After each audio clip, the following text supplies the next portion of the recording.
хүрэхэд бэлэн боллоо. TVS Mongolia гэсэн пэйж онлайн лайв хэлбэрээр Монгол комент нэвтрүүлгийг дэлхийн өнцөг болон бүр түгээж байгаа гэдгийг тодтогч уламжлая. TVS Mongolia гэсэн пэйжд үзэгч та бүхэн лайктаар шинэгдэн сан сэтгэлээ нэвтрүүлгээс эхлээд дуусах хүртэл цензур үйлдэх боломж байна гэдгийг тодтогъё. За өнөөдөр нийгмийн эдийн засгийн хүрээлэлд яригдж байгаа гол асуудлуудыг нийслэл дүүргийн хэмжээнд гарч байгаа зарим шийдвэр захирамжуудыг хот дүүрэг улс их орны ард иргэдийн амьдралтай холбоотой зарим мэдээллийг Монголын коммунистийн үзэл бодлоор түшиглэж ярилцъя гэсэн бодолтой байна. За амралтын өдрөө тухтай юу гэж? За амралтын өдрөө тухтай нэлээд шороотой амралтын өдрөө. Амралтын өдрүүд боллоо доо. За өнгөрсөн амралтын өдрүүдэд ямар ч шиг хэвлэл мэдээллийн байгууллагууд ерөнхийдөө нийтэд бүх мэдээллийг түгээчихсэн юм да. Төв талбай эзэнтэй өнжлөө.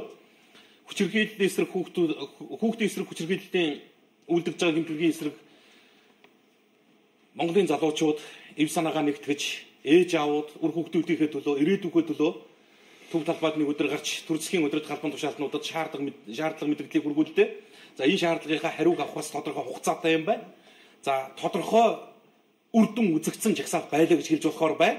За ямарваа нэгэн байдлаар төв талбайд хийгдсэн жагсаалт цуглаан бол нэг өдөр өнгөрөөд мартагдах ийм хандлагатай байдаг бол Монголын ирээдүйн эзэдийн эсрэг үлдэж байгаа гэмтэргийн эсрэг тэмцсэн энэ залуучуудын эцэгчүүдийн эв санааны нэгдлийн үр дүн төрүүчээс үзэгдэж эхэлж гин гэж болно. Монгол төрийн тэргуун дуугараад эхэлж за ямар тач цаазын ядыг сэргээх асуудлаар тодорхой байр суурийг түүний одоо зөвлөх төлөөлөгчд нь хэвлэл мэдээллийн хэрэгслээр дамжуулаад нийтэд мэдэгдэж эхэлж байна. За энэ бол ямар ч байсан энэ жагсаалаас гарч байгаа ихний алхам үр дүн гэж хэлж болно. За цаазын ял байхын зөв буруу гэж талцаж мэтгэлдэж байгаа асуудал бол хоёр дугаарх нь ямар тач төв талбайд гарсан энэ тэмцэл үр дүнгээ өгч эхэлсэн байна. Төр засгийн шийдвэр гаргах удирдлага тэр нөгөө нэг одоо юу гэдэг нь хаягдсан эзэндээ очиж гэсэн ийм мэдээллийг бас өнөөдөр захим сайтууд онцлоод ярьж явах шиг байна. За асуудал нь ямар байх вэ гэдэг дээр ард иргэд өөрсдөө байр сууриа илэрхийлээд явна биз. Өнөөдөр ерөнхийдөө ажлын эхний өдөр нэлээд дуйлаантай эхэлж байна. Дуйлаантай эхэлж байгаа нь юу юм гэхээр Монгол Улсын сангийн сайд засгийн газрын хэрэглэх газрын дарга асан их хурлын гишүүн асан эрхэм за татварын ерөнхий газрын дарга асан нэлээд нэр нөлөө бүхий хэд хэдэн хүмүүсийг цагтан хорьсон тухай мэдээлэл өнөө өглөө бас Монголын ард түмний чихэнд очих шиг боллоо. Энэ асуудалтай холбогдуулаад бас авилгатай тэмцэх байгууллага Монгол Улсын ерөнхий прокурорын дэргэдэх мөрдөн байцаах байгууллагын төлөөллүүд өнөөдөр хэвлэл мэдээлэл олон нийтэд бас мэдээлэл хүргэж байна. За Монгол Улсын ерөнхий сайд асан сайхан бэлгийг мөн бас одоо байхгүй юм шүү дээ гадаад дэвж байгаа юм. Дуудаж ирүүлэх юм прокурорын мэдээлэл бол түүний хаягаар одоо амьдарч байгаа тэр газарт нь хүргэгдсэн гэж байна. Энэ хүнийг эх орондоо ирж байцаалт мэдүүлгээ өгөө гэсэн утга бүхий ийм шийдвэр араас нь явж байгаа юм байна. Монголын хууль зөрчсөн этгээдүүдийнхаа хаана байхаас нь шалтгаалаад хуржүүлчихнэ гэдэг ийм урайнд орол ажиллаж байгаа юм шиг байна. За авилгатай тэмцэх байгууллага ямар ч байсан өөрийн эрх мэдлийнхаа хүрээнд ажиллаж байна. Тодорхой одоо юу гэдэг нийтэд ил болчихсон байсан хэргийн талаар одоо олон нийтийн шаардлага шахалтаар юм уу мэдэхгүй. Үнэхээр одоо нөгөө дургуутс бухимдлыг төрүүлээд байгаа дугаарын хязгаарлалтын асуудлыг яаж харилцан ашигтай байдлаар уялдаа холбоотой шийдвэрлэх ингээд олон асуудлуудыг өнөөдөр нийслэл дүүрэн удирдлагууд нийтэд өглөө. За энэ мэдээллүүдийг би үзэгч та бүхэндээ бас Монгол коммент эрхэм урайг хэлж байгаа дуулгыг гэсэн бодолтой байна даа. За. Монгол комментэд нэгтгэе. За тэргуун мэдээллийг Times цэгийн сайтын гоё Монгол булангаас онцолчих. За гоё мэдээ их байсан шүү. Юун түрүүнд дуулгахад мэдээллийн цахим сайтуудаар гоё мэдээ их байсан. Би гоён онцолж байгаа. Яг тэгэхээр өнөөдөр яригдах сэдв байгаа учраас төв дэлхийд Монгол нэрийг дуурсгаж байгаа.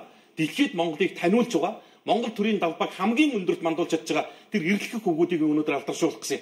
Монгол цэргүүд олон улсын марш тактикийн тэмцээний эхний 19 байрыг дараалал эзэлж байна. Энэ Афганистанд үүрэг гүйцэтгэж байгаа цэргүүд инхийг сахиулагчдын дунд зохион байгуулсан Данкон 2018 25 км-ийн марафон гүйлтийн тэмцээн шинэ Кабул баазтуулсан 10 кг ачаа үүрж уралддаг энэ тэмцээнд орон орны 249 инхийг сахиулагч авхаа самбага сорон өрсөлдснөөс эхний 19 байрыг Монгол цэргүүд завсаргүй эзлэж түүхэндээ дамжилтыг тогтоолоо гэж. За Монголын одоо юу гэдэг цэрэг цагдаа хүчний байгууллага бие бүрэлдэхүүн түүний маань ур чадвар техник үзүүлэлт үнэхээр дэлхийд хамгаалагдажээ. 20 дахьт нь одоо өөр орны тамирч орж байгаа. Эхний 19 байранд бол завсар байхгүй.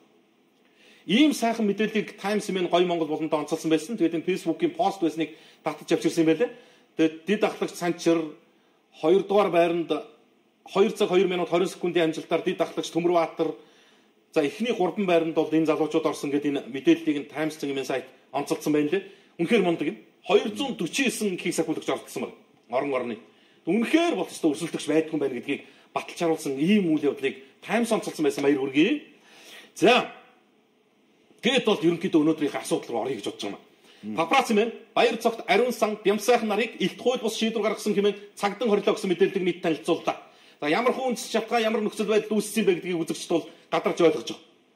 Сангийн сайдсан баяр цогт оюутлогод төлөөлөл өдөр дэх зөвлөлийн гишүүн Эрдэс Монгол компанийн гүйцэтгэх захирал Бямсайхан татварын ерөнхий газрын даргасан ариун сан. За Эрдэнэ төлөвлөрийн худалдааны хэвцээний дараагаар ажиллаж байсан Амар Бат нарыг 48 цагаар баривчилсан. Цаашдаа үргэлжлүүлэн хорих хэсгийг өнөөдөр шүүхээр шийднэ гэсэн ийм мэдээлэл Папраци мэн сайт дээр байршлаа. За авилгатай тэмцэх газрын дэргэд их олон нийт авилгатай тэмцэх газрын олон нийтэд харилцах хэлцээ мэрэгчлэн бол яг энэ хэргийн талаар нийтэд мэдээлэл өгсөн. За энэ өдөр мэдээллийн хөтөлбөр 19:30 минутынхаа мэдээллийн хөтөлбөрөөр дэлгэн гүйцүүлэн товчгоо тодорхой үүссэн процедур нөхцөл байдлыг танилцуулаад явъя. Хуулийн байгууллагын улсууд бол одоо над шиг үгийн алдаа гаргахгүй байх. За энэ дуунаас хариуг байх шүү.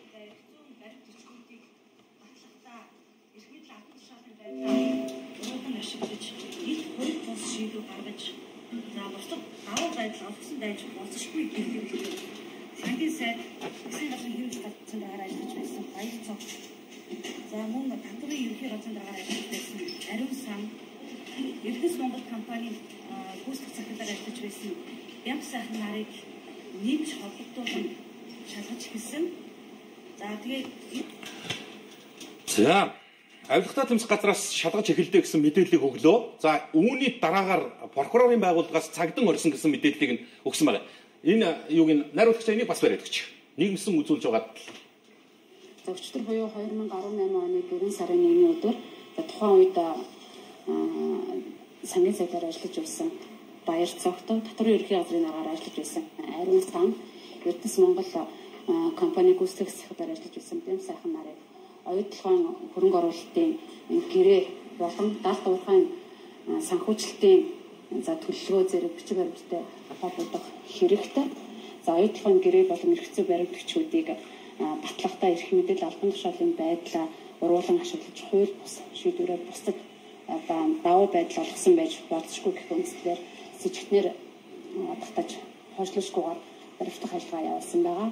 За гээх үйлдэл авилгатай тэмцэх газраас цаашид үргэлжлүүлэн ялагдчихар татах шаардлагатай гэж үзэж прокурорт ялагдчихар татах саналыг ирүүлээд байна.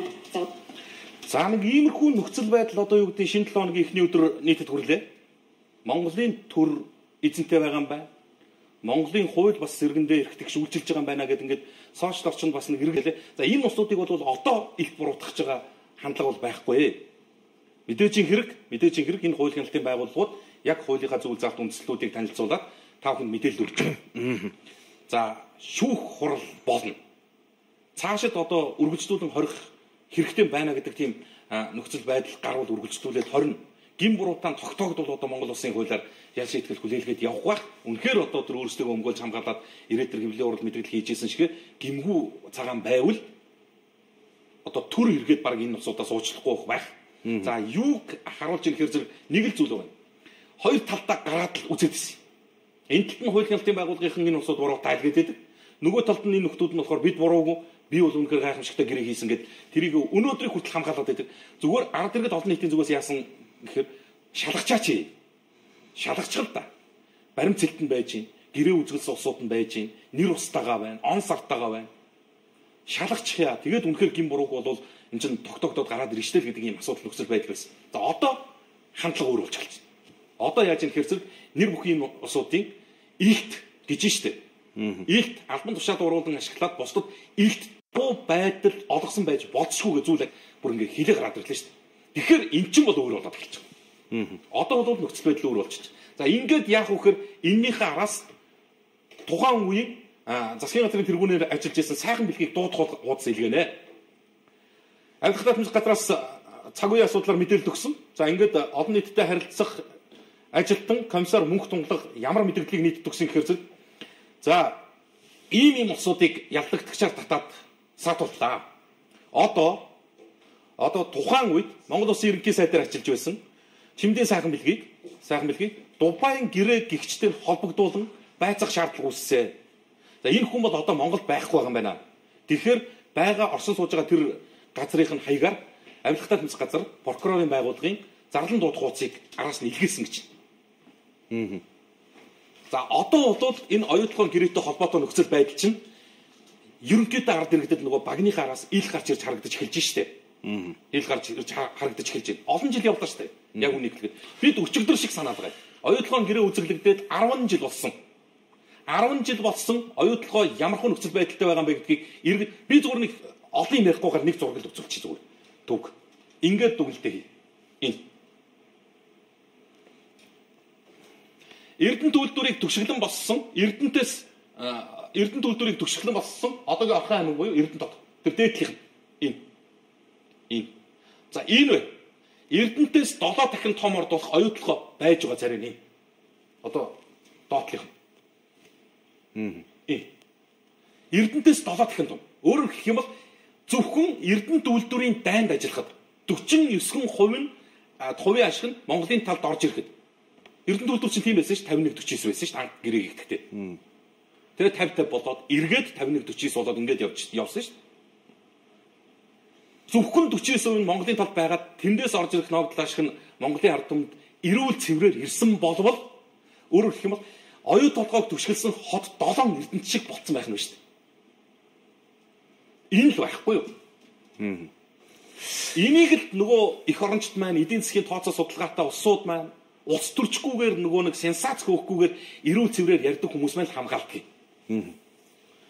Энийг л хамгаалдаг. Хамгийн ашигтай хийгдсэн гэрээгээд одоо хүртэл ингээд чэжээрээ энэ сайхан бэлгийн энэ нэр холбогдож байгаа улсуудын үзүүлсэн гэрээг өмгөөлт хамгаалдаг тийм бүтэн пракц айран байж идэг. Ингэж ярьсан улсуудыг популист гэж хэлдэг. Ингэж ярьсан одоо сэтгүүлчдийг сенсацаар амьсгалдаг гэж ярьдаг. Зүгээр л энэ шүү дээ нөхцөл байдал. Эрдэнэтээс 7 дахин том оюу толгой чинь энэ байна. Оюу толгоос 7 дахин жижигхэн Эрдэнэт чинь тэр байна. Эрүүл хүн бол зүгээр бодоход ойлгомжтой юм ярьж байгаа. Тэгээд энэний чинь дагаад юу яригдж ийн гэхэлэр зэрэг одоо ингээд авилгалтай тэмцэх газар ажиллаа хийгээд байгаа юм шиг харагдаж байна л да. Өнгөрсөн хугацаанд оюутлоготой холбоотой асуудлыг ерөөсөө нааштайгаар шийдэж байсангүй.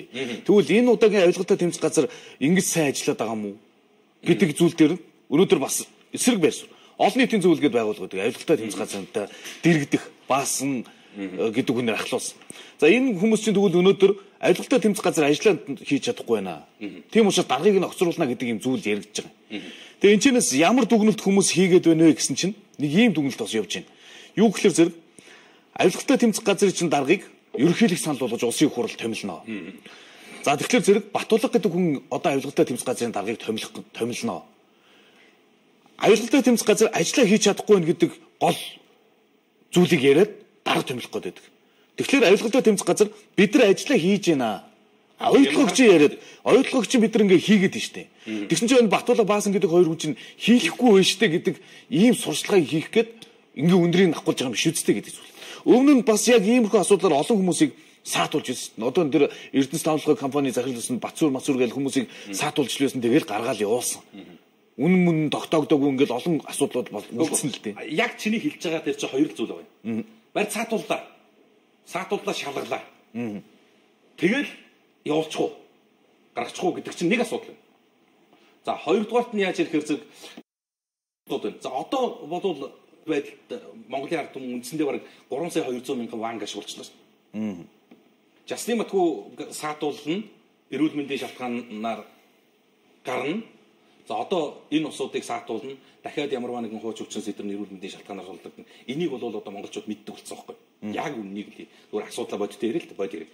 Энэ баасан нарын усуудын тавиад байгаа асуудал чинь яг үннийг хэлгээд энэ хэрэгтэй тэр дарга удирдлагуудыг солихолтой холбоотой асуудалтай огт нөлөөлдөг юм л. Баасан гэдэг хүн ерөнхийдөө авилгатай тэмцэх газар ажиллаа хийхгүй байна энэ төр гэдэг зүйлийг ярьдаг. Үндсэн үндэслэл нь юу юм гэхээр зэрэг авилгатай тэмцэх чиглэлээр байгуулагдсан Монгол төрийн энэ байгууллага хууль сахиулах одоо үндсэндээ баг хамгийн дээд эрх хүчийг байгуулж байна.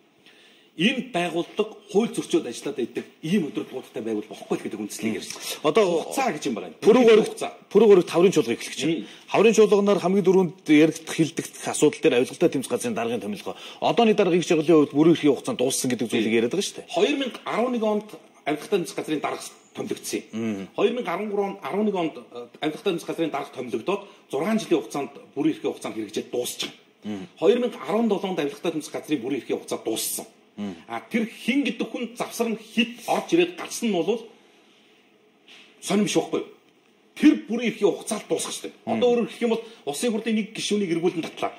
Тэр тойрог дээр ирсэн гишүүн дахиад эргүүлэн татагдсан ч анх томилогдсон 2016 оноос 2020 оны бүрийн эрхийн хугацаагаар л дуусгах. Тэгэхээр энэ хугацаанд өнгөрцөн. Тэгэхээр нэг ийм нөхцөл байдал үүсэж байна. Тэгэхээр одоо хараа хаврын чуулган нэгэд дарга томилох хүртэл энэ асуудал шоу хэлбэрээр явах юм байна гэдэг зүйл харагдаад байгаа юм. Ямар дарга томилогдох нь вэ? Тэрний дараагаар энэ баяр цогт гэдэг хүмүүсийг чи үргэлжлүүлээ шалахгүй эсвэл нөө суллаа явуулах уу гэдэг зүйл чинь л дүүсээд байгаа гол проблем чинь байхгүй. Үзмжийн асуудал болчлоо. Өнөөдөр үүссэн нөхцөл байдал үзмжийнх бол. Алхам хийсэ. Аатыг алхам хийсэн. Маш хайнга хойрог ажиллаж исэн. Алхам хийсэн. Гэхдээ энэ алхмыг зоригтой энэ том алхмыг хийх шалтгаан нь өөрөө албан тушаалаа хамгаалах нөхцөл байдал байсан уу гэдэг зүйл байхгүй юу да. Энийг тэгтээ одоо аатыг үйл ажиллагаагаар л харуулдаг шүү дээ. Цаашдаа яах вэ гэдэг тэр процедурчин дараад иргэдэд альнийх нь үнэн байж юу, их жаргалынх нь үнэн юм уу, баасангийнх нь үнэн юм уу гэдгийг л баггүй харуулах байхгүй юу. Нөхцөл байдал нь юрдөө юм. За би сая оюут толгой Эрдэнэт хоёрыг харьцуулсан зураг үзүүлсэн. Оюут толгой ийм гэрээ үзүүлсэн байгуулсан улсууд төрөвчээсээ ийм юм болж байгаа юм байна. Энийг харуулдаг. Гэтэл манад төрийн өмчөд бүх үйлдвэр компаниуд алдагдaltaй ашиггүй ажилдаг, дампуурдаг, ундаг нөхцөл байдал дээр яг вөхөр төр албан тушаал агч байгаа улсуудын орлого өсөж байгааг харагдаж байна. Дараагийн нэг зургийг би ингээ үзэгчдэд үзүүлье. Энэ жил ингээ хөрөнгө оруулалтын мэдүүлэг гаргасан.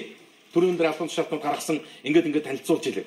Зүгээр би ганцхан за Батэрдэн гишүүнээ явуучлаарай. Би зүгээр жишээ болгож ард иргэдэд үзүүлж байгаа юм. Ганцхан таныг сонгож аваад улс төр хийж байгаа юм байхгүй. Надад ямар ч тийм амбиц ирэх ашиг алга. Зүгээр би та нүхтийг танаар төлөөлүүлж байгаа. Улсын хурлын гишүүн Ж Батэрдэн гэж байна. Энэ одоо сайд болсон хүн шүү дээ. Гэр бүлийн гишүүдийн орлого нь 2015 онд 37 сая 800 мянган төгрөг байсан. 2016 онд 185 сая төгрөг болчихсон. 2017 онд 923 сая төгрөг болон огцон өсч байна. За, энэ прогнозыг хар. 2015, 2016, 2017 он гэдэг Монголд үйлдвэрлэл эдийн засаг яг бүр огцон хурдтайгаар унж байгаа үе байхгүй. Унж байгаа. За, энэ хүн 16 онд их хурлын гишүүн болоод 17 онд ингэж хөрөнгө оруулалт нөхсөөд одоо бол сайд хийгээ явж байна. Тэгээ ийм нөхцөл байдал дээр бид шудраг ёсыг ярьдаг тийм ээ. Тэр нөгөө үнэн зөвийг ирдэг хайдаг чинь зүгээр өстө хонглын үзүүрт холоо байгаа юм бэл. Би хэллээ шүү ярихынхаа өмнө хэлдэ. Би энэ нэг хүнтэй ямарваа нэгэн хувийн юм алга. Зүгээр би ил байгаа энэ фэйсбүүкийн постыг л үзүүлж байгаа нийтэд. Ба худлаа ийм юм байхгүй гэх юм бол үгүйсгэн чи бодолтой 37 сая төгрөгийн орлоготой хүн 2 жилийн дотор тэрбумын орлоготой болчихлоо шүү. Яг яадаг ашигтай бизнес нь ингэдэг юм бэ? Гэхдээ тэгэд энэ тэгэхээр ч одоо төрлөө ухамч байсан зүтгэхээс яах юм? Яаж игээл төрийн нэг албанд очихоос яах юм бэ? Ийм л ашигтай юм болов. Тэгээ чи энийг нэг зүйлийг бодлоо. Хөрөнгө оруулалтын мэдүүлэгтээ мэдүүлж байгаа орлого байхгүй. Албан ёсны орлого. Тэр нөгөө нуудаг хаадаг нь биш. Өнөөдөр өдрөөсөн дээр нэг Монголын дарга нар байраар хагчихжээ гэсэн нэг нийтлэл гарсан байлаа л тийм. Тэрийг уншиж хараад сууж яхад нэг ийм бодол төрж байгаа. Ерөөсөө төрийн албанд насаараа зүтгэсэн хүмүүс чинь яасан их хөрөнгө мөнгөтэй юм бэ? Ардны ах вэ өмнө бизнес эрхэлжсэн ч юм уу эсвэл арга гэрийнхэнд бизнес эрхэлдэг байж болох юм. Гэхдээ 20-30 жил үе удмаараа төрийн албанд ажилласан хүмүүс, эхнэр нөхрөө төрийн албанд ажилласан хүмүүс тийм их хөрөнгө мөнгөтэй байж болдгийм үү гэдэг ийм асуудал гараад ирж байгаа. Тинчээрээс юу харагдсан гэсэн чинь Монгол улсын засгийн газрын техникийн сайд нар агентлагийн дарга нарыг байрыг нь бичсэн баг. Хичнээн байртай юм бэ гэдэг. Тэгсэн чинь тэнд юурээс ганцхан байртай хүн нэг ч алга. Хамгийн бага нь 2 байртай. Хамгийн дээд нь 14 байртай хүмүүс байна. Хамгийн их одоо улсын их хурлын гишүүн Сүхбат гэхэд 9.2 тэрбум төгрөгийн байртай юм байна. За энэ хүн бол өмнө бизнес эрхэлж байсан. Тэгэхээр ч одоо наадах миний ярьж байгаа энэ хүн чинь бүр жижиг болчихж байна. Агентлагийн дарга нар гэхэд чинь л 3-4 байртай байт юм. Тэгээ тэр байрнууд нь үнэлгээг хэд гэж бодож байна. 1 тэрбумаас л эхэлж штэ юу. Дардсан дүн штэ. Шамбитл дараад оруулж ирж байгаа юм. Одоо та нар хараараа. Энэ жилийн хөрөнгө оруулалтын мэдүүлэгэн дээр ирэхдээ зүгээр эргэлийг үнэхээр тэрэгдүүлж байгаа. Энэ жилийн хөрөнгө оруулалтын мэдүүлэгэн дээр ирэхдээ Lexus 570 гэдэг автомашин байна штэ. Lexus 570 гэдэг автомашин он загвараасаа шалтгаалаад 50-аас 120 сая төгрөгийн үнэлгээтэй бичигдлээ. Тэгээ би бодож байгаа. Үнэхээр одоо их хурлын гишүүн 50 сая төгрөгийн Lexus 570 бол одоо Тэрийг чинь бид яаж хийж бүр лизингтэй ч утгах нь аавь. Ийм байхгүй юу? За чи тэгээ бод заяа. River Garden гэдэг энэ хотхон байна тий. Сая одоо манай телевиз сурвалжлаад энэ төр болоод нөгөө шүүгчдийн ордог тансх хотхон. River Garden гэдэг хотхонд метр квадрат нь 2,500,000 төгрөгийн үнэлгээтэй байр байна. Ави. Үнэхээр бол. Тэгээ ингэж байгаа байхгүй. Ингэж Шамбид дараа чи бүр 29 сая төгрөгийн үнэтэй ланд 200 бичүүлсэн байна. Тэг бид нар тэрий чинь заа яах вэ гэд хүлээн зөвшөөрлөө ш. Таны л хөрөнгө одоо хийдэгдэг төгрөгөөрөө мэдүүлэх үү одоо дүүрсэн гэд хаялаа штэ. Тэгэхэд юмд бас хэмжээ юм байна байхгүй. Төрийн албар ерөөсөө Монгол хоёр багт. Төрийн албар бол үхэн гатан зүтгээд ямарваа нэгэн байдлаар оржилж чадах юм бол нэг амьдралын загт хүрдэг. Ингээд нэг авилгал авах тэр хууль ёсны эрхээ баталгаажуул явж байгаа байхгүй. Өөрөөр хэлэх юм бол төрийн нэг удирдах албан тушаалд томилогдлоо гэдэг бол яг авилгалыг одоо авах тэр мандат авчиж байгаа. Одоо өөрөөр хэлэх юм бол төрийн албанд очсноор жинхэнэ нөгөө авилгалын диплом авч байгаа. Ард нь Монголын залуучууд эх орноосоо дөрвж байна. Шударгаар амьдарч, шударгаар ажиллаж хөдөлмөрлөх ийм орчин нөхцөл Монгол байхгүйсэн. Одоо нийслэл Улаанбаатар хотод 9 цэгт бүгд найрамдах Солонгос улсын визэнд зуучлах код олгож байна. Хамгийн одоо эстоноо малаар шүд татвал бүрэн сүүлсгүүл тарган гэдэг шиг Монгол залуучуудын сорон улсан тэр эмс хүүхнүүд явж зогтож байна. Улсаасаа зогтож байгаа шүү. Амьдралын төлөө. Энд ажиллах, орон зай, зах зээл, шударгаар хөдөлмөрлөх, эрхтгч байх гэдэг бүх юм байх болчихсон энэ нийгмээс дөрвж байгаа юм. Би нэг бол зөвхөн их соёлдоо дүрлэх гэж. Манайхан бол юу гэж ярьж байгаа хэрэг зэрэг нөгөө талд нь суучаад Хятадаас авч ирэх ажилчдынхаа квотыг яриа сууж байгаа байхгүй.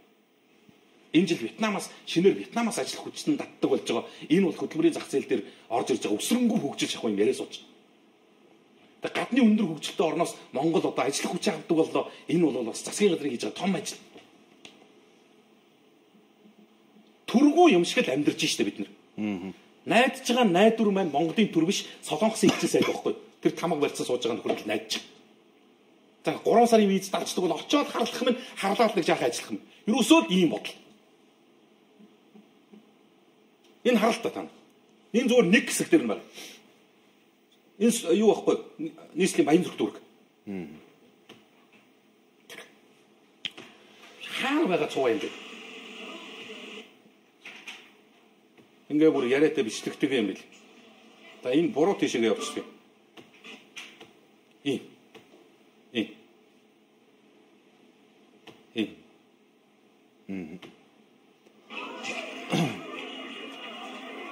Энэ охтой. Энэ ч одоо улсаасаа гарах гэж алалцж штеп. Энэ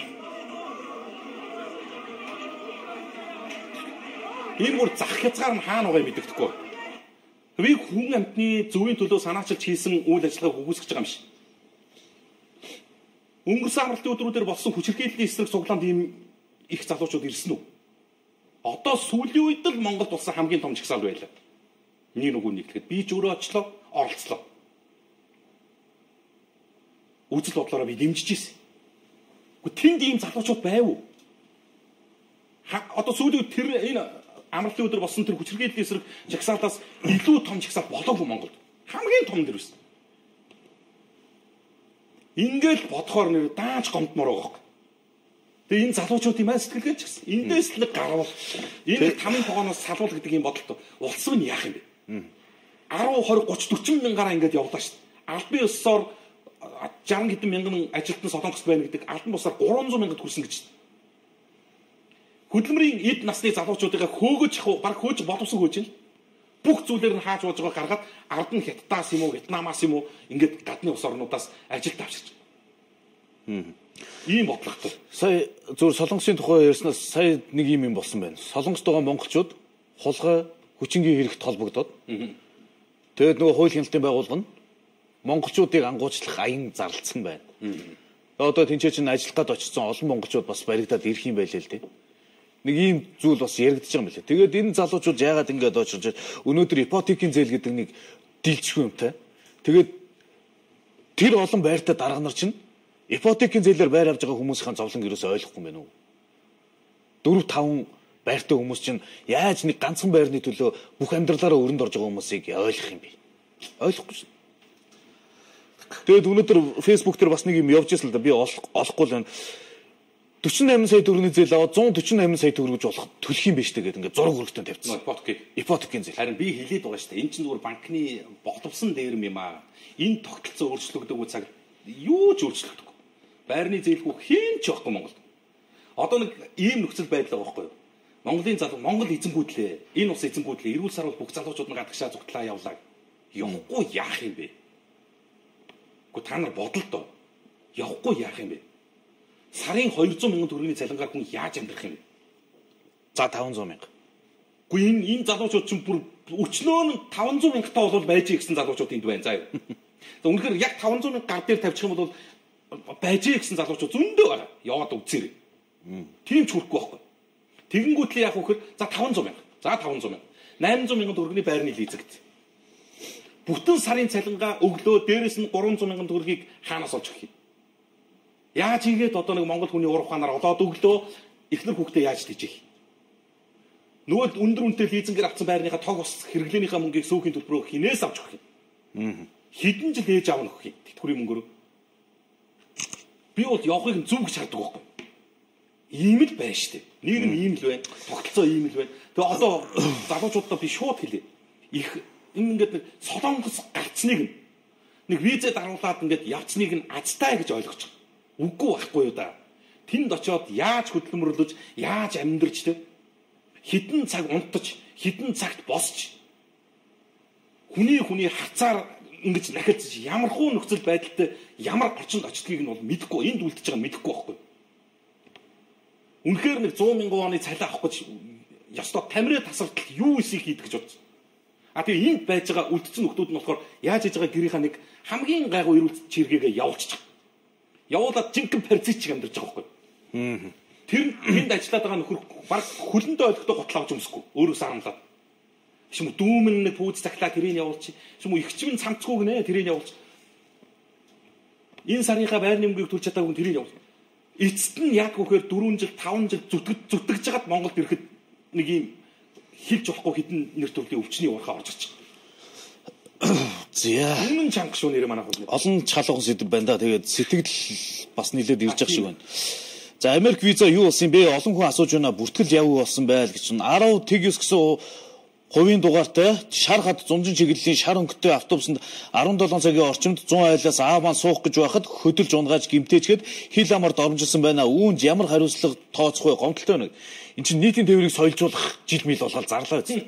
Тэгээ тэр утас мутс нь байдсан байлээ. Тэр утас руу нь гаргаад залгаад одоо гомлоо мэдүүлэх байх та. Би зүгээр нийтийн тээврээс соёл болоод харахгүй байгаа шүү дээ. Зүгээр одоо шатчихгүй байгаа ч л гэдэг юм. За сайн уу орой минь уншаад өгөөрэй. Өмнө Говь аймаг нүүрс тээврийн жолооч нар үнэхээр мартагдлаа. Энэ амьдралтай газар дээр нь ирж үзэж хараад арга хэмжээ авдаг холбогдох хүмүүс гэж байна уу? Хэцүү хүн байна штэ. Зам руу орох гэж дайн болж байна. Мөргөлдөж гин, машин унаж, осолд орж гин, ирж үзэж хараач ээ л гэж. За төрийн гэж юм одоо төрийн хогшороо цэвэрлэх тоосны мангас хэрэгтэй байна гэсэн байна. 1990 оноос хойш орон сууц карманы хулгайч нарын зүс царай нэрийг нууж хохирогчийг нь харуулдаг болсноор хулгайч нар борооны дараах мөг шиг олширлоо. Хүний эрх гэдэг нэрээр ингэж болдог юм уу? Одоо Монголд хамгийн хөгжиж байгаа юм хулгайч нар болж байна. Одоо Монголд хулгайч аригч ядуучууд манай орны мод болж байна. Төр засагт ухаан бодол байна уу гэж. Ажлах хүчний хувьд яг үнэ дархан хотод хүртэл хятадуудыг ажилуулад байх юм аа. Уулын дарханд ажилгүй иргэд маш олон байгаа шүү дээ. Ажилд орох гэхээр хизээч авахгүй 30 гарсан хөгшин гэд авахгүй юм аа. Ийм байхад явахгүй яах вэ? Өнөөдөр статистикийн газраас ажилгүй иргэдийн тоо судалгаа гаргасан байл л дээ. 21 мянга гал гарсан бил. 21 мянган ажилгүйчүүдтэй бол яагаад засгийн газар 263 мянган ажлын барь бэлдээ. Тэгсэн чинь тэрнийх нь одоо 4000 гаруй. За одоо тэр хамгийн их нь байгаа хгүй 4000 гаруй 25-аас 34 насных байна. Гүг энэ нэг юм. За тэр 200 мянган хүн байлаа гэж. Түл 40 мянган 25-аас 34 насных байна гэж байна. Тэгсний үед тийм. За засгийн тархи угаалт нь юу юм бэ гэхээр энэ төр засгийн бодлого гаргаж байгаа нөхдүүдийн тархи угаалт нь юу юм гэхээр зэрэг бид бол чадах чинээгээр ажиллаж байгаа. Боломжиндоо ажлын байр гаргаж байгаа. Монголын залуучууд хийхгүй байна. Одоо нэг тийм хандлага руу явлаа шүү дээ. Нэг юм ярихаар зараар дүүрэн л ажлын зар биш шүү дээ. Сонингоор дүүрэн ажлын зар та нар хийхгүй шүү дээ гэдэг ийм нөхцөл байдал руу дүрхсэн. Хийгээд цалингаа авахгүй байна гэдэг. Хоёрдугаарт нь өгж байгаа цалин амьдралд хүрэлцэхгүй байна. Одоо бүр цайж байна. Юу гэж ирсэн чинь одоо энэ Солонгос руу ойшрож байгаа нөхдүүд бол дийлэнх нь ажилтаа нөхдүүд гинэ. Би үс уур жинхэнэ гүн дунд руу хөшмөс гэж байгаа. Хөш ажилтаа хүн яагаад Солонгос явж байгаа юм бэ? Одоо тэгж шít. Яг бүхэр нэг ийм нөхцөл байдал үүссэн байхгүй. 101 амралтын удирдал эхлэн штэ. Одоо 6 сарын 1-ээс 9 сарын 1 хүртэл. Тэгээ тэр үеэр эмч багш нар нэг хэсэг явсан байхгүй юу? Эмч багш нар тэр нөө амралтаараа зүгээр 100 зүгээр байж байгаа нэг хитэн төгрөг хийгээд нэг унаа машины урьдчилгааж утгах нь олчих гээд ингээд явсан хэсэг. Одоо тэгсэн чинь тэргээр дөрүүлсэн. Ер нь бол ажилтаа хүмүүс л явцдаг. Гинэ. Үгүй ийм бол одоо ч юу яах. За чи тэр хулгайч гээ заяа. Одоо үнэн гоё заяа. Би танад энэ Монголын төр яаж ажиллахыг харуул. Манай цагдаа нар нөгөө мань хулгайчтайгоо найзалчихсан. Одоо сургалт хийж байна. Их л юм хийж ин л да. За энийг чинь үгүйсгэж байгаа багт байхгүй. Хулгайчдын нөлөөллийн сургалтанд хамруулж ирнэ. Тэг ингэж нийслэлийн цагдаагийн газрын халаасны хулгайтай тэмцэх албаныхан бүртгэлтэй үйлдэлийг нь хямж байдаг хулгайч нарыг цуглуулаад сургалтанд хамруулсан. Он гарсаар нийслэлд халаасны хулгайн гэмт хэргийн шинжтэй 474 гомдол мэдээлэл бүртгэгдэж шалгаснаас 85.4% нь гар утасны хулгайн гэмт хэрэг эзэлж байна. Нийслэлд гар утасны 6,000 орчим худалдаач байдгийг ихэнх нь хулгайн гар утас худалдан авч өөрчлөлт хийгээд эргүүлэн зардаг сүлжээ гэдгийг албаных нь хэлвэ гэж. Тэг энийг чи юу гэж ойлгож байгаа юм бүүжээ? Энэ 6,000 гар утас зардаг нөхөртөөгөө сүлжээнд олцсон. Тэгээд 474 85% хэдэ 400 орчим гар утас хулгаалцсан хулгайчдыгаа мэддэг. Тэгээд тэднэртэй нөлөөллийн сургалт гэдэг юмыг цагдаагийн байгууллага хийгээ сууж. Ингээд хулгай хийхэ болох уу юу? Би нэг юм гайхаад байгаа. Бүгдийг мэддэг, бүртгэдэг. Бүртгэгдсэн байж дээ. Тэг юу гэсэн үг юм бэ? Тэгээд энэ хулгайч чинь эрх чөлөөтэй явж идэг. Тоолоод байж идэг. 474 гэдэг бүр ингээд тоолоо байж идэг. Бүр хулгай тэмдэглээ нэр арай хитэрж шít. Энд чинь нөгөө эрх зүйн орчны шинжлэх талдаа ярьсан шүү дээ уг нэхнээсээ. Хулгайн гар утас зарж урдуулах юм бол гээд худалдаачтай хариуцлагын ярья. Хулгайч нь өөрсдөө дийлдэхгүй нэгээд ингээд ихэлсэн чинь одоо болчихсон. Ер нь хулгайчдын оюун санаанд нь юм хийж ээж энэ тархинд хогийн цэвэрлжээс тэр хулгай хийх гээд байгаа сэдлийг нь болов. Энд байж та бурхан нэрж хичээл ороод ч эдгээр хулгайлдаг л бол хулгайлдیں۔ Энийг нөлөөлөх юм байна уу, нөлөөлөх юм биш вэ нү? Хитэн сургалт явуулаад энэ үнэхээр хэцүү байхгүй. Хоёрдугаарт нь энэ манай цагдаа хууль хяналтын байгууллагын бүгд тийм биш байна. Энэ амтан алдсангүй 15 тагч. Амтан хүний алдсан юмыг олж өгнө гэдэг юм байхгүй болсон. Машиныгаа толийг госуулчин нэг л цагдаад гомдол гаргаад өгнө нөгөө хулгайчтай мэдчихэдэг цагдаа нар. За таныг тэгж байгаа дуудана. Толийг ч олдохоор дуудана гэх байхгүй. Хизээд залах. Нэг эмэгтэй ойлоод ороод ингээ хүүхдтэйг дэлгүүр ороо явжсэн ч уцаа алдчихлаа штэ уу энэ төр болно. Та санаа зовдгүй харж байна. Энэ хараа ийм томоо альбом шиг. Энэ манай дүүрэгт бүртгэлтэй улгаач нар эднэр штэ. Эднэрээс нэг нь байгаа. Та харж байна. Хизээч залахгүй гонжинж заа. Тийм байхгүй. Энд ч одоо яаж ажиллаж яаж амьдрмаар үнэн хэцүү болчихж байгаа. За түрүү нөгөө ипотекийн зүй чи энэ гараад ирчих. Ялуу харъя та. За энэ ингээд үлдэгдэл бүр яг тамхтаа юм шүү дээ. Тий 48 сая 600 мянган төгрөг. Эхлээд.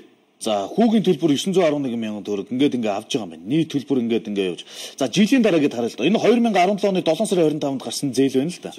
За 2018 оны 7 сарын 25-нд 48 сая 384 мянган төгрөг.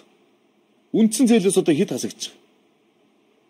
216 мянган төгрөг хасагдж байгаа юм. За 216 мянган төгрөг төлөхийн тулд наа хүн чи хэдэн төгрөгийн хөө өгч вэ? За үндсэн төлбөр гэдэг энэ байна л да. Энд явжсэн нийт төлбөр гэдэг ингээд. Сар болгоно одоо 800 мянган төгрөг төлөж авдаг. Тэгэл за 800 мянган сар болгоно төлдөг гэж бодъё. Жилийн дотор хэд болох вэ? За 10 сард гэхэл 8 сая төгрөг шүү дээ. 48 сая төгрөгнөөс 8 сая өчөд шүү дээ. Гүг. 10 сар одоо наа чин 9 сая 600 мянгаыг төлчих. 10 сая төгрөг төлчихж байгаа хүнд. 10 сая нэг жилд 10 сая төгрөг төлөхөд үндсэн зээлээс нь 200 мянга хасагдж байгаа. За энэ юм төгсгөл нь энэ байна. Үлдэгдэл нийт үлдэгдэл нь 148 сая төгрөг. 48 саяын зээл авахд 148 болгож төлөх юм. Энэ ч одоо баг ийм ламбарт ч байдгүй үст. Тэгээ Монгол улс чинь 50 мянган гаруй эдийн засагчтай 50 мянган гаруй хуульчтай гэдэг юм биш үү? Тэгээ чи боддоо. Энийг төлж дуусгахын тулд тэр ихнэр нөхөр хоёрын хин нэгэн солонгос явах зүгээр хайчих юм бэ. Өөр яаж төлөх юм бэ чи? Монгол төр нь яг шударгаар ажиллаад 148 сая төгрөгийг олчих боломж хэрүү? За одоо чи олж авах. Одоо чи бас байрны ипотекийн зээлтэй. Зээлтэй. За ингээ хоёлоо төлж байгаа. 148 за 150 сая төгрөгийг яг хоёлоо яг ингээд өнөөдрийн одоо хурдаар гэж хурд ч юу ах вэ? Өнөөдрийн темпээр олыг тооцол. Энийг олж дуусгах чигээр амьд үлдэж чадахгүй юм. Юу ч идэхгүй, юу ч уухгүй, юу ч өмсөхгүй, юу ч үзэж харахгүй, ямар ч автоос унаад суухгүй. Ингээл явхад за нэг хэдэн жил юм дээ, бараг 30 40 жил. 40 жил байгаа байхгүй. Ийм л байна л. За нийслэлийн хэмжээнд танилцуулж байгаа бүтээн байгуулалтыг Newspress-ийн сайт нийт хүргэж байна. За энэ бол иргэд олон нийтийг бас бухимдуулаад байгаа гол асуудал л да. Юу хийх юм бэ гэдгээ тодорхой хэлээч. Яах юм, ямар шийдвэр гаргах юм гэдгээ ойлгомжтой болгооч. Хот дүүргийн удирдлагууд ингэн тэгнэ гэдэг энэ санал асуулга юм а нэг талтаа гаргаж зэгцлээч. Гэдэг ийм зүйл дээр тодорхой хариулт тайлбарыг л өгч юм л доо. Ингэх юм байшгүй. Авцрын хөгжлийн газраас энэ онд хийх бүтээн байгуулалтын ажлаа танилцуулж, тус газрын дарга тогтгоёрын танилцуулж байгаа энэ онд гэр хороолтыг холбосон 11 зам баригдах юм. 2018 онд нийслэлийн замын сангийн хөрөнгөөр 24 төсөл арга хэмжээ хийгдэх юм байна. Гадны хөнгөлөлтөө зээлийн хүрээнд 4 гүүр баригдах юм байна. Энэ ажил энэ сарын 5-аас 15-ны хооронд эхэлнэ гэж байна. Орос улсны хороолтонд 4 холбох замыг хийж зам барина гэж байна. Яарамгийн гүүрэн замын ажлыг 11-р сарын 30 гэхэд хүлээлгэж өгнө гэж байна. Сонсголтын туулын гүүрийн ажил 4-р сарын 5-аас эхэлнэ гэж байна. Замын цагдаагийн гүүрэн гарцыг 15-аас эхлүүлнэ гэж байна. Дулааны модон дэд үтцийн 100 гаруй ажлыг хийнэ гэж байна. Ийм ажлыг хийх юм байна. За ингээд ийм газраас ийм их хүүсвэрээс санхүүжүүлнэ гэж байна. За ингээд ажлаа танилцуулж байна. Улаанбаатарын төгсрөлийг бууруулах зорилгоор 4 замын томоохон уулзууруудыг нөхөн болон олон түвшний огцлцоор хийх шийдэл гэж. Багшийн дэдийн уулзуур юм бол. Харагдаж байна уу? Ингээд үзүүлчүүд ойлгомжтой. За багшийн дэдийн уулзуур юм болно. Арслантай бүр юм болно гэж. Ингэж давдаг болж байгаа юм. Энэ. За энэ гадаад харилцааны яамны уулзуур. Буюу нөгөө Централ таврын өмнөх уулзуур. Ийм болох юм уу? Ийм болох юм. Ингээд төслүүд одоо ингээд энэ нөгөө чив дээр яриад байдаг. Замын цагдаа. Нөгөө чив дээрийн мэддэг ганц. Нөгөө алдар. Энэ дүнжигээр худалдааны төвийн нөгөө зах дээгүүр давж байгаа гүрэн гарц. Бүхий өргөний уулзуурыг ийм болгоно гэж. Түнэл нүхэн гарцаа. Офицеруудын ордны уулзуур. Тэгвэл тэгэл ингээл харах нь шүү дээ. За, ингээ хийж болж байна. Зөндөө хийж байгаа. За би ганцхан жишээ хэлье. За жишээ нь тэр урд байлаа шүү дээ. Нөгөө замын цагтыг уулзуур гэдэг жишээ тэр урд байсан. Жишээ нь энэ уулзуур гэхэд юусаа ганцхан айлын баарыг тойрох гэж үндсэндээ Улаанбаатарын 50% нь өглөө оройд төгсөж байгаа. Энэ хийн гэхээр нөгөө алдартай 60 тэрбумын санд байхгүй. Энэний нэг минт гэдэг баарыг л тойрох гэж байгаа. Одоо бүгд л мэдэн штэ. Тэг үннээ хэлэхгүй манайх. Ерөөс үнэн гэдэг юм хэлэхгүй нэг тийм яадгийн тэ нэг юм. Тэрийг л тойрох гэж байдаг үстэй. Одоо тэр Хон Плаза хоёрыг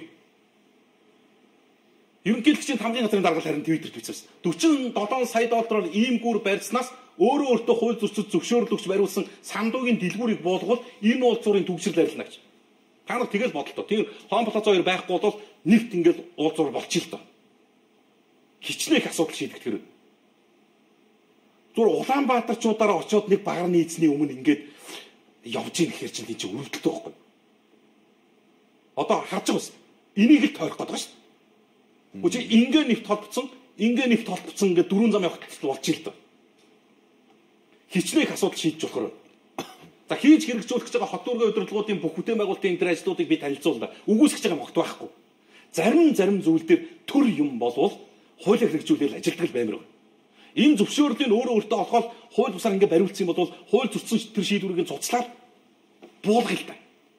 Энэ чинь нэг хүний эрх ашигаас илүү нийтийн эрх ашиг гэж юм байгаа шүү дээ. Энэ хүний баар орлого олохоос илүү нийслэлчүүд төгжихгүй явах нэг хэсгийн эрх ашиг байж шүү дээ. Одоо үгүй эсвэл өөр мөр байршилт байлгад юм уу, зөөж хохирлгүй энэ төр болгох юм уу? Мэдээж нураагаад огт хайчих гэж байгаа үг биш шүү дээ. Зогцоод ойлголцоод энийг чинь бас нэг янз янзаар байж болно то хувилбар нь. Ер нь бол хотод баар хаач байсан яг. Баян цэл дээр 58 баар жигсэлтэд байж л биш. Баартын хүндийг л. Тэ нэг баар буудал хоёрыг л дийлдэггүй нэг юм сонд дүртэ. Ийм хоттой. Байгаа юм. За ингээд юу яасан гэхээр дараагийн нэг асуудал нөгөө за энэ зайсантлахыг зүгээр баг ингээд та нар авдөө. Зүүн талаас нь дахиж очиж. Улсын хурлын гишүүн асан гүн талаагийн дүүл гэнэ. Тэгээ ер нь дууслаа та зайсан толгой. Одоо энэ яг зүүн талаас нь бүр ингээд дээр гарч байгаа тухайлж байна. Ийм. Чадлаараа л тэмцэж л дээ энэ улсуудтай бүр яаж болох боломж вэ тэр бүхнэрээ л тэмцэж байгаа. Монголчууд ч бас нэг уул усаа шүтдэг дээдэлдэг тийм ард түмшүүд. Юмнаас айх ичих гэдэг ч юм байхгүй болж юус ашиг орлого олж л байвал тэгэл ер нь алга дарам газрын төлөөч байсан баг хүн алж чадхаар болчлоо. Энэ дээр ч гэсэн бас хот дүүргийн өдрөдгүүд шийдвэр гаргаач дээ чинь арай л дэмтлээ шүү дээ юм. За хүчит чонгор захыг энэ ондоо багтаагаад хаах үргийг өгөл. Хотын дээр нийслэлийн хэмжээнд гарч байгаа би шийдвэр захирамжуудыг хилээд тэн дээр санаа оноогоос ярилцаад явж байгаа. Хүчит чонгор захыг энэ ондоо багтааж хаахгүй болвол Улаанбаатар хотын 1,500,000 иргэний амнаас эрсдэлд орж гинэ. Сая тэр сонгоо арханд үргэж шүлхий ороод ирж байгаа асуудал чинь бас энэ хүчит чонгор захыг чиглэж явсан махны нүүдэл байсан шүү гэд ингээд асуудал яригч. Хотынхоо төв дотор ингээд сэвс дэлгээд ингээд мал ядалч яадаг ийм юм одоо байж болмооргүй нэ энэ хөгжиж байгаа уршилж байгаа улс хот гэдэг утгаараа үүрэг хариуцлага хүлээе. Энэ улсуудыг махаа худалдан борлуулах аятай тухтай тоглог дулаахан тэр барилга байгууламжаар хангаж ажиллаа гэдэг ингээд салбарын тэр дарга нартаа үүрэг өгөөд явж. Энийг би бас зөвлө гэж харж байгаа. За бүхий өргөө Мишель Экспо гэдэг томоохон байгууллагуудад урлагийн тоглолт зохион байгуулахгүй байх ийм албан бичих хургуулж байна. Зориултын бус газар урлагийн тоглолт зохион байгуулснаас болоод таац дээвэр нуурсан ийм тийм нөхцөл байдал асуудлууд удаа дараа гарч байгаа учраас энэ асуудлыг бол холбогдох байгууллагууд нь авч хэлцээ шийдвэр гаргаж байна. Ер нь бүхий өргөн тоглолт зохион байгуулалтаа болио гэсэн ийм зүйлийг ярьлаа. За дахиад хариуцлагагүй асуудал яригдчих. Энэ Солонгос хоолны газруудад хяналт гэдэг юм бас алгалт. Монголчууд ч одоо ер нь нэг амралтын өдөр бас нэг ах дүүнэрээр одоо юу гэдэг нэг 7 хоногийн ганц 2 өдөр амрахтаа аль болох нэг амттаа шимтээ мэдчихээр Солонгос хоолны газрыг зорж байгаа. Гайгүй сайхан одоо миний ордог үйлчлүүлэх энэ газрууд бол асуудал байдгүй. Зарим нэг нь бол арай дэд чинь. Одоо энэ дээр бас нэр мэрийн бичсэн байлээ Кимбап Чонгук гэдэг газар. Одоо чинь Жонто хэлнэ шүү дээ. Солонгос хоолны газар. Одоо Жон цаашаа болсон. Одоо нөгөө мань хулганаг бай чинь хоол идчих тал зогж юм. Энэ ч одоо юу болж байгаа. Чиний хардаа. Энэ ширээн дор явна шүү. Энэ маусны. За энэ тал харагдах хэвээр. Энд ингээ хүмүүс хоол идчих. Дахин гарч ирээд байгаа хөө. Энэ. Харж гин үү энэ маусны? Харагч гин үү? За тэр харлаад энэ гүйцэг. Ийм сонин хариуцлагагүй бол байх юм. Юу юм бэ те? Жон бүр цааш болцсон байна. Хуулган баг эрхчлээс энэ хурдаараа явах юм бол хойдонгоос харах үзэх юм байна. За оюутнуудын автобусны картыг 22 биш 44 болгож өгөөч ээ. Анх автобусны карт 44-ээс одоо 22 болсон. Оюутан биднэрт хаанч хүрэхгүй байна штэ. Бид нарт нэг удаа явсан ч хүрэхгүй 22 удаа явах нь ирж очих гээд яг л 10 хоног болдгоо. Цааш нь хэлж өгөөч ээ гэсэн байна. Хараа сонсоож явахд бүтэж байгаа юм алгаа. Би төрийн албаагч 20 жил ажиллаад байр орон сууцгүй ганц машинтай байна. Гэхдээ наад яригадаад байгаа хүмүүс чинь яаж төрийн албаны цалингаар ингэж баяжаад байд юм бэ гэсэн байна. Төрийн төшөөд төрн хулгайч юм чинь төмөө олон хулгайч байлгүй яах вэ? Тэгээд Монгол хүн чинь ясны хулгайч шүү дээ л гэж. За оюутнуудын автобусны асуудлыг бас нэлээд бичсэн байна. За хаспан кар захиалахад 10,000 ашигласны хөлс 10,000 ашиглах болгонд 150 гэдэл арай л дэндүү юм а гэсэн байна. Ипотекийн зээл гэдэг бол боловсон нэртэй банкны дээрм шүү дээ. Жинхэнэ утгаараа гадаад улс оронд ипотекийн зээлийг ингэж явуулдаггүй. Ганцхан Монгол ийм туршлага байдаг шүү дээ. Хизээ нэг шудраг банктай болох юм бол доо л гэсэн байна. За хүүхдийнхээ гар утас цүнхийг алдчихад хулгайч нь баригдсан цагдаа тавиаж явуулчихж байгаа юм а. Яагаад тавьж байгаа юм бэ гэхээр хөдөлмөрийн өсний доод хэмжээнд хүрээгүй гинэ. Тэр хүн дахиад дараагийн хүний утсыг хулгайлаад явах уу гэхээр тэгин штэ гинэ. Тэгвэл утсыг нь зараад үлдсэн байсан мөнгийг нь авъя гэхээр хулгайчд нь өгөөж явуулчихсан гинэ. Тэр хүний карманаас гарсан учир үнэхээр хилэгч үг алгадаа л гэж. Ийм л байхгүй юу? Одоо бод жишээ манай телевиз нэг ажилтан машиныхаа толиг хулгайлсан. Хулгайч бол өөрөө олцсон юм билээ. Хулгайч камераас нь олоод цагдаа нь барьцсан. Тэгээ бас 50 болсон. Яасан гэсэн чинь одоо энэ хүн чи одоо хулгайчаар төлөвлөх хэрэгцэн үнс байдаг юм аа. Одоо таны юм чинь байх юм бол гаргаж өгөх хэрэгтэй. Байхгүй зарцсан юм байна. Тэгээ хохирлыг нь багтуулахгүй. Харин энэ хүн ажил хийгээд тань төлөх. Тэгэхээр зөрчлөө бол ярьсан нөгөө 292,000 төгрөг хүрэхгүй болчихж байгаа юм. Одоо пүрүсний төлөх чи 292,000 хүрэхгүй шүү дээ. Тэгэд одоо яах юм бэ? Энэ хүн ажил хийж таны хохирлыг барагдуулна л гэж байгаа. Тэр ажил хийгээд тэгээ өгтлөө одоо хичнээн жил болох юм тий. За нэг гомдол байна. Гүн шим сургалтын төв арай дэндүү байна. Учир нь төлбөр гэж 900 мянган мөн авчаад маш юм асуухаар дарамтлаад сурах гэж сурагчаа үнэхээр дарамтлаад байх юм а гэсэн. За иймэрхүү асуудлуудаа та бүхэн баримттай явуулаарэ. За энэ зураг үзүүлээд хийх үү? Энэ нөгөө одоо хүүхдүүд их хийддэг учраас би хэлээд байгаа. Энэ нөгөө Kinder гэдэг энэ одоо үндгэн шоколад гэдэг чинь хажуу талаас нь тоглоом гарч ирдэг. За энэ чинь бол одоо хүүхдүүдийн ганц хэрэгэлдэг юм. Хажуу талаас нь дотроос нь. За энэ байна. 2017 оны 11 сарын 25-нд үйлдвэрлэгдээд 18 оны 5 сарын 23-нд хугацаанд дуусах юм. За. Тэгэд ийм орж ирсэн заяа. Тэгсэн яаж ирэх энэ арай л дэндүүлт. Энэ эрүүл мэндийн дид сайд байсан хүн өөрөө постлоо шүү. Хариуцлагатай төрийн амтан тушаар ашигласан хүн. Амар санаа. Тий. Тэгсэн энэ хуулаад үзэн цаана нь яасан нөхөр энэ үйж. 2013 онд үйлдвэрлэгдээд 14 онд хугацаанд дууссан. Өөрөөр хэлэх юм бол 4 жил шамбитал дартсан юм л Монголд л байж байгаа. Одоо дэлхийд дууссан заяа. 4 жилийн өмнө энэ чинь бодолтой. Хугацаанд дуусаад 4 жил. Үйлдвэрлэгдээд 5 жил болсон ийм шоколад орж ирээд энийг чинь бол Монголын хүмүүс үнэхээр авдаг байхгүй. Нөгөө дотроос нь тоглоом гарч ирдэг. Би энийг эцэгчүүдэд бүр онцгой сэрэмжлүүлж байгаа. Манай энэ аж ахуй нэгж байгууллагууд бас арай л дэндүү. Энд чинь хүний хүүхдэд ийм юм зарж олж байгаа ашигч нь одоо ямар орлого болт юм бэ? Энд авчирд нааж гинүү. Цаанаас ингэж энд нааж байгаа юм билээ. Энд нааж байгаа юм билээ. Гол нь яг энэ дэр юу пост нь бас бичсэн байсан юм л. Энд ингэж бүтэн юм сүлжээ. Ганцхан юм биш юм л. Энэ ингээ өдөр болгон танилцуулах юм билээ юм. Тэгээд ингээд иргэд ажиллаа хийгээд идэг. Иргэд эрхэн зөрчигчдийн асуудлуудаа яриад идэг.